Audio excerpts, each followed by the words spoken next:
Hello friends, मैं हूं गौरव और आप जानते ही होंगे कि इस दुनिया में कई चीजें हैं जिन्हें हम डायरेक्टली प्रूव नहीं कर सकते, लेकिन वो होते हैं। फॉर एग्जाम्पल, क्या आप डायरेक्टली प्रूव कर सकते हो कि हम इंसान बंदरों से विकसित हुए हैं? तो इसीलिए ऐसे कॉम्प्लिकेटेड घटनाओं की पढ़ाई करने के लिए और इन्हें बेहतर समझने के लिए हम थियरीज बनाते हैं। थियरीज विज्ञान में किसी भी घटना को समझने का सबसे ऊंचे मूल्य का साहित्यिक कार्य होता है, जो बहुत गहराई में रिसर्च और एक्सपेरिमेंट्स के बाद बनता है। यही थियरीज एक बहुत ही महत्वपूर्ण काम भी करती है और वो है प्रेडिक्शंस, यानी भविष्यवाणियां करना। ऐसी ही एक थियरी है जिसे हम कहते हैं थियरी ऑफ जनरल रिलेटिविटी या सापेक्षता सिद्धांत, जो जैसे हम जानते हैं जाने माने फिजिसिस्ट अल्बर्ट आइंस्टाइन द्वारा लिखी गई है। उनके ये थियरी में उन्होंने ब्रह्मांड का सिर्फ एक कंप्लीटली नया मॉडल ही नहीं बताया, बल्कि कुछ ऐसे कैलकुलेशंस पे आधारित भविष्यवाणियां की जो हैरानी से सच साबित हो गई। जैसे एक टेस्ट में आइंस्टाइन की थियरी ने मर्क्यूरी के ऑर्बिट को सटीक तरह से प्रेडिक्ट किया, जबकि न्यूटन के कैलकुलेशंस गलत निकले थे।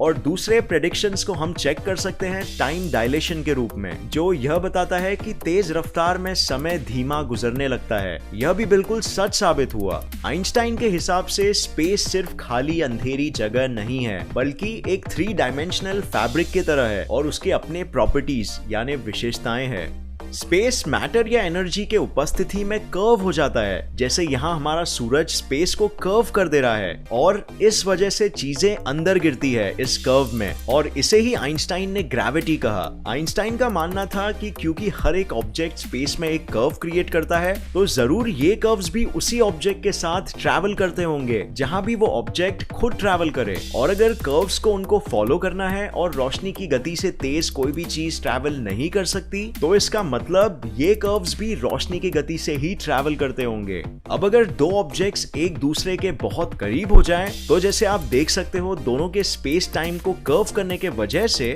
एक वेव क्रिएट हो जाएगा, और यही वेव्स को आइंस्टाइन ने कहा ग्रेविटेशनल वेव्स, जिसका सबूत 2015 तक कोई नहीं देख पाया था। लेकिन ये वेव्स जिन्हें कभी देखा नहीं गया था, आइंस्टाइन के हिसाब से बहुत छोटे होते हैं और स्पेस में हर कोई भी ऑब्जेक्ट इसका उत्पादन नहीं कर सकता है, एटलीस्ट उतना कि ये हम तक पहुंच पाए। इसके लिए ऑब्जेक्ट्स का बहुत विशाल होना जरूरी है। विशाल ऑब्जेक्ट्स। जब भी हम अंतरिक्ष में विशाल ऑब्जेक्ट्स की बात करते हैं, तो हमारे दिमाग में सबसे पहले क्या आता है? Right, black holes.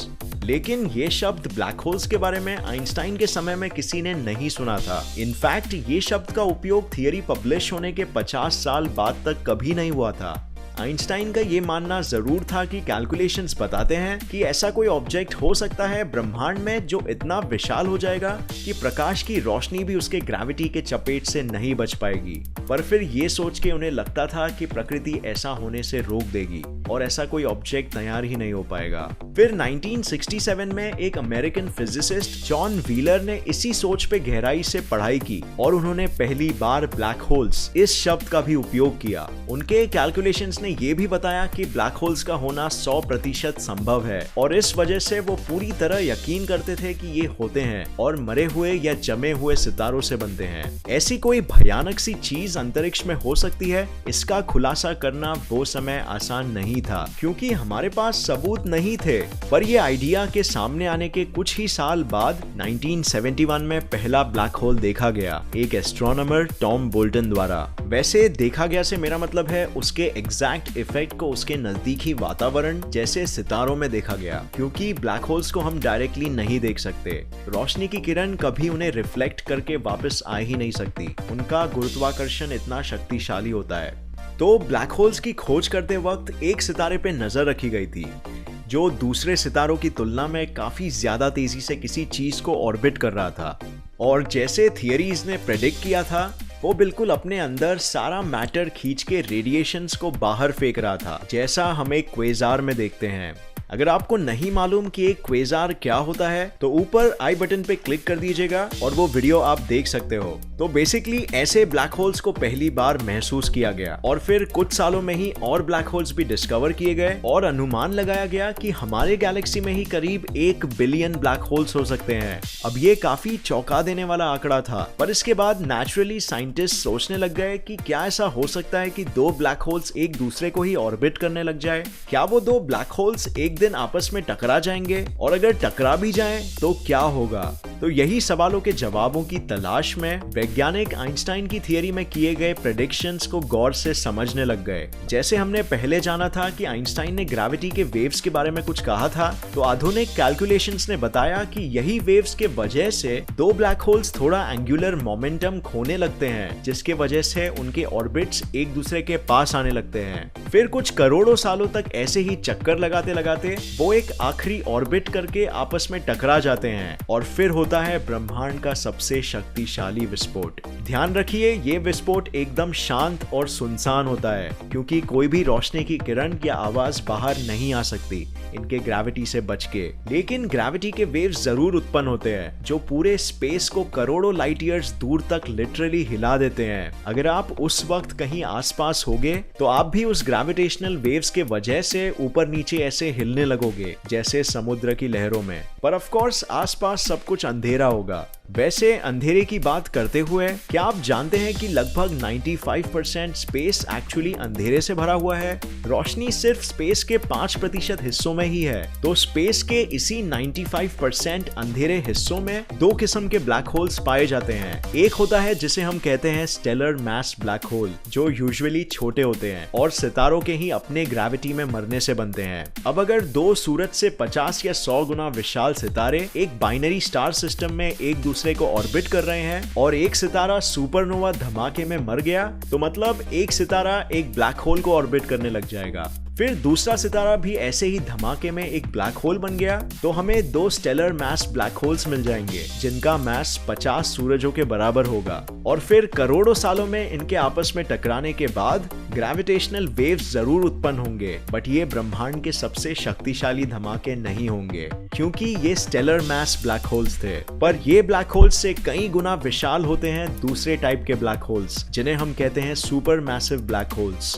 ये ब्लैक होल्स का मैस करीब 1 मिलियन से 37 बिलियन सूरजों के बराबर होता है, और ऐसा एक ब्लैक होल ऑलमोस्ट हर गैलेक्सी के बीच में होता है। ये ब्लैक होल्स जब आपस में टकराते हैं तो ब्रह्मांड के सबसे शक्तिशाली घटना होती है, जो स्पेस टाइम में ऐसे वेव्स क्रिएट करते हैं जो हम करोड़ों लाइट ईयर्स दूर यहाँ पृथ्वी तक महसूस कर सकते हैं। ऐसे ही एक धमाके के वेव्स हमने हाल ही में 2015 में पहली बार देखा।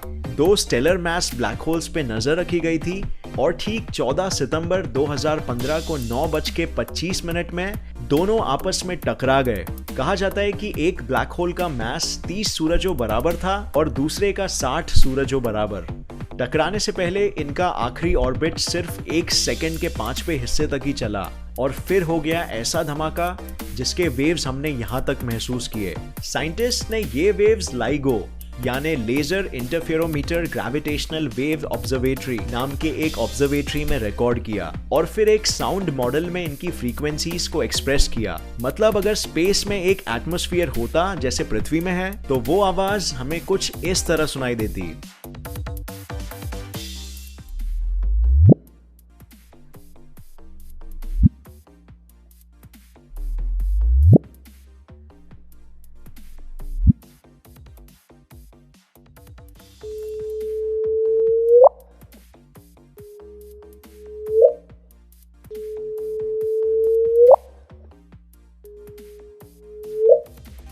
काफी इंटरेस्टिंग है, राइट? तो फ्रेंड्स, ये होता है जब दो ब्लैक होल्स आपस में कोलाइड होते हैं। बिग बैंग के बाद ये ब्रह्मांड की सबसे शक्तिशाली घटना है। उम्मीद है आपको ये वीडियो पसंद आया और इससे नया कुछ जरूर सीखने मिला। तो आपकी इस विषय में क्या राय है? क्या आपको लगता है कि ये ग्रेविटेशनल वेव्स सच में होते हैं या फिर नहीं? कमेंट कीजिए नीचे, हम जानना चाहेंगे। अगर आपको ये वीडियो पसंद आया तो इसे लाइक और शेयर करना मत भूलिए, और ऐसे ही साइंस वीडियोस के लिए इस चैनल को सब्सक्राइब करके नोटिफिकेशन बेल ऑन करना मत भूलिए। और मैं आपको नेक्स्ट वीडियो में मिलूंगा ऐसे ही किसी इंफॉर्मेटिव वीडियो के साथ। तब तक के लिए देखते रहिए और सीखते रहिए। जय हिंद।